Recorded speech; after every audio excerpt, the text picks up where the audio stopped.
been talking about a reunion for years. With everything going on with the new school and with Railroad Daze and the Town 120, we just thought, this might be the time to do it. And I said, so? She goes, all right, let's do this. So it was a big undertaking.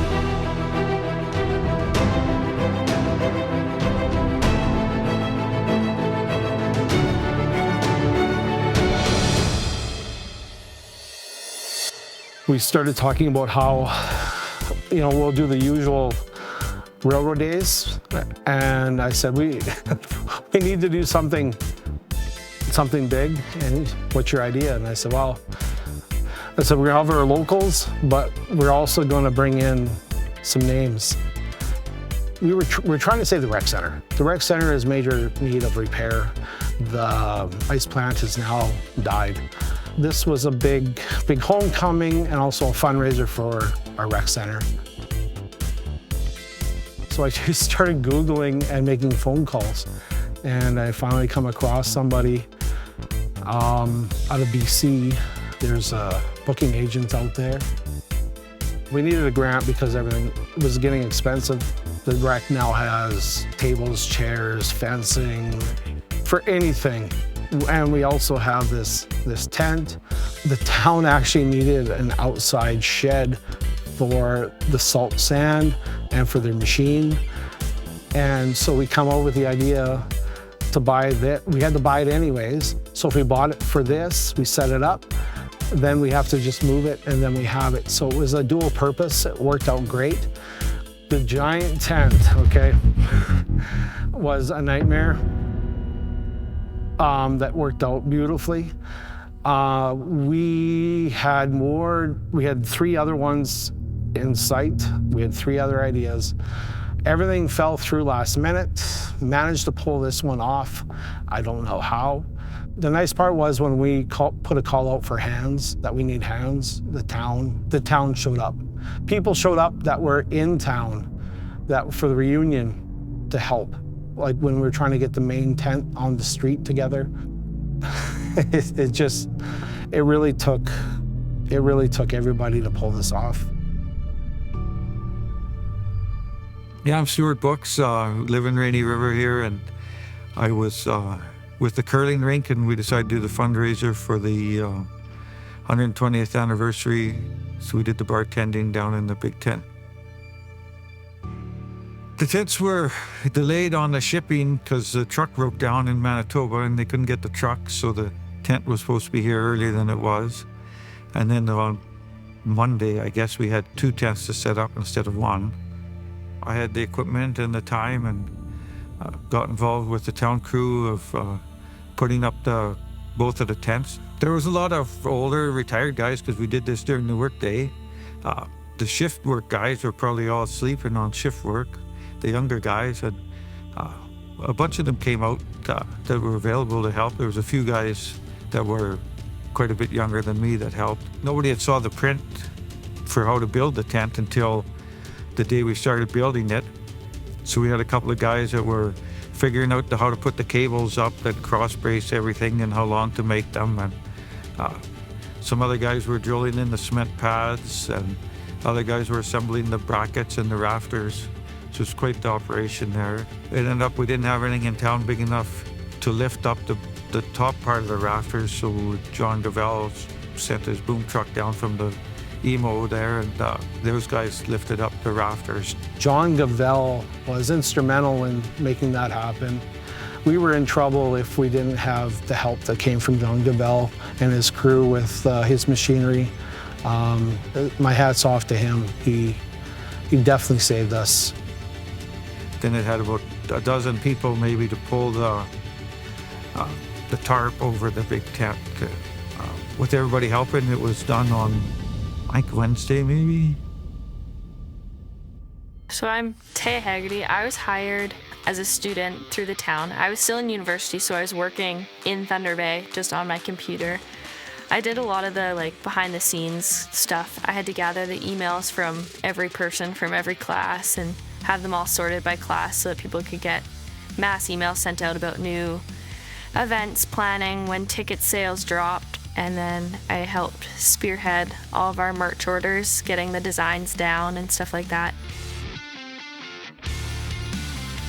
Coming into the board and the committee as someone, I was younger than everyone on it, so I kind of brought a new insight. Doing a lot of the social media management of it helped because I had platforms that other people didn't have, and I seen things from a new social media eye. You know, there's the workers, and then whenever you have a fundraising event, you have the people that put it on, but then you have to have people to come. I don't think in the 21 years I've been alive, I've ever seen that many people in town. Like, I knew people from Fort Francis that came, and Winnipeg, and a lot of people came from, that used to live here, that came from far away, BC, I think. Everywhere you looked, everyone just had a big smile on their face and got nothing but positive feedback, so that was really fun to see. It's small and quiet here, and it's nice to see everybody coming back. 3, 2, 1.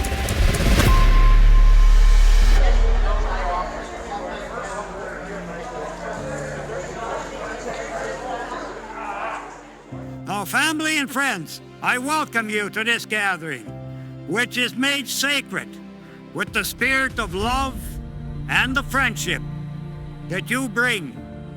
We give thanks for each of our loved ones whom we remember, for all the ways in which their lives touched ours, for the ways in which their lives and their love continues to be with us in our memories.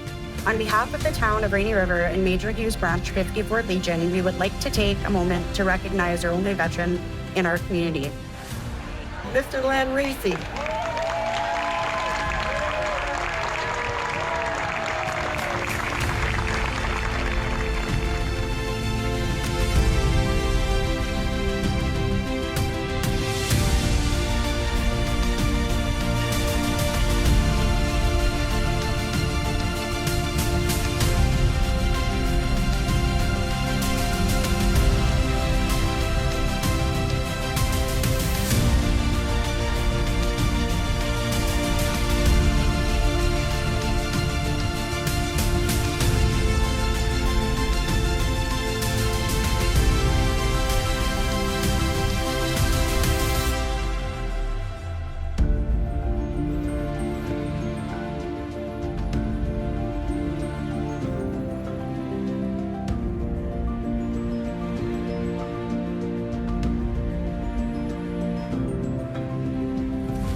With the whole reunion, I've never seen the town so full. There's so many people that I had no idea who it was.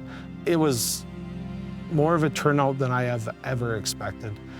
There was a lot of people I didn't know here, which is probably a good thing because people are moving in or growing up or coming back, helping out. I tried to really target my population because we had a lot of stuff for like the little kids and then the older population. So I tried to really bring out the younger generation because we've never had an event of this nature for us. Even like the walleye tournament and Railroad Daze, it used to be a bigger thing way back in the day, but we never got to experience that.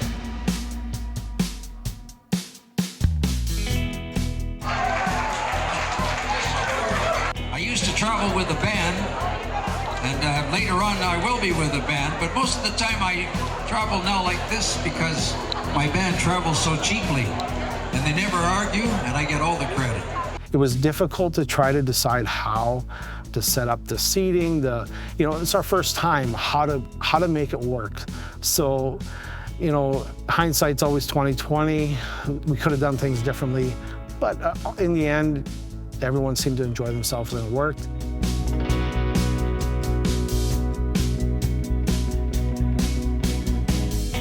So that clamshell dome, but I think it'll be a huge thing for our community. It looks high class, high quality, and we own that now. Hopefully we can bring in and maybe have some more concerts, music festivals, even if it's just with local acts and stuff, but more things to bring people into Rainy River from outside communities.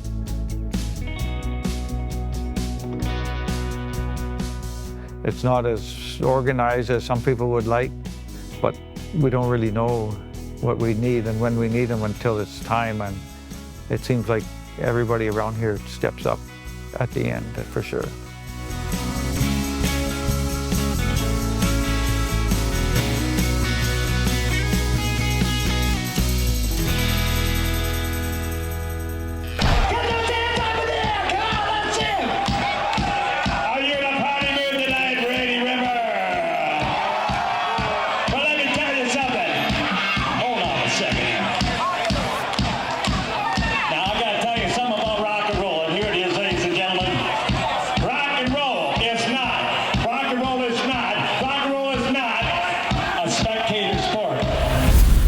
Really surreal thinking that something like this is happening in Rainy River.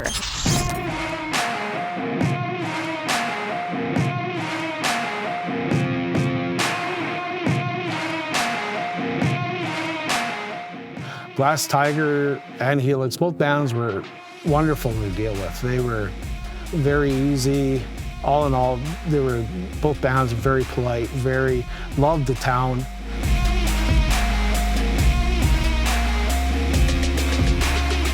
You go from having nothing happening ever, and all of a sudden there's these famous people and you're watching a full-blown concert in the middle of the street.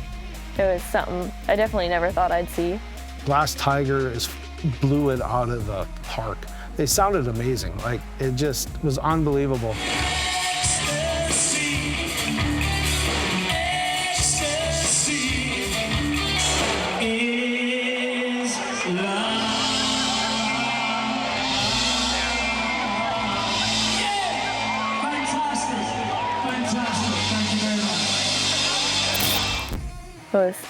It was awesome.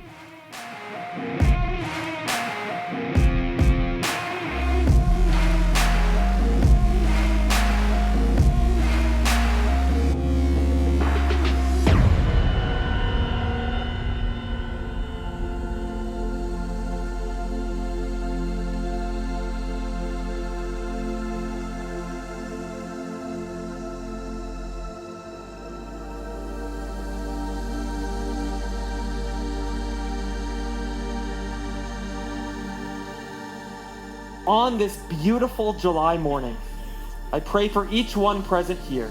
And I pray over this town of Rainy River as a whole, that we would look to Him, receive Him, trust in Him, knowing it is true. Father, we thank You for this amazing miracle that You brought to a community having a celebration not that different from Railroad Daze. Whatever Jesus touches, he transforms. Not only water into wine, but also you and I. Would I do it again? I don't know. I was completely exhausted. I had a couple 48-hour days. I had a lot on my plate, just like everybody else, but everything from last-minute shipping on the tent, everything from even the band 10 days before weren't pulled out on us. Helix stepped up to help us out. There was so many, it seemed like every day there was just things that didn't work out. Everything from production, hitting a moose, saving him, running out with the tow truck, to looking after the bands, all their wants, their needs, all of transportation. Like there was so much. The proceeds and the work from the bar there and the baseball tournament, the Railroad Daze baseball tournament and the walleye tournament, we split that money between us and the rec center, so we should be able to curl for a couple more years. The Legion did well, the curling club did well, they needed the money. We really appreciate everyone that came back and helped make this event what it was, and make the donations. All the money from ticket sales went back into the community. The town didn't make a dime. It went into the community to help our children for the rec center. This was just a drive to help, and it worked. It was a lot of work, but it worked. Hopefully we can do more of that in the future and have our different groups in the community working together to help both of us. I grew up in Rainy River and always had events at the rec center and the curling club and around town to look forward to. And without the funds to do that, kids these days aren't going to have anything. I'd hate to see Rainy fade into nothing.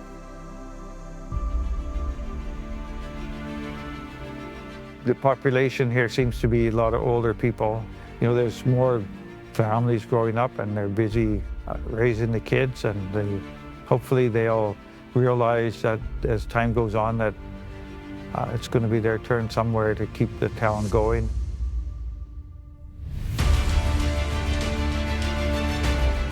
We just really tried to go beyond, and I can't believe that it actually got pulled off.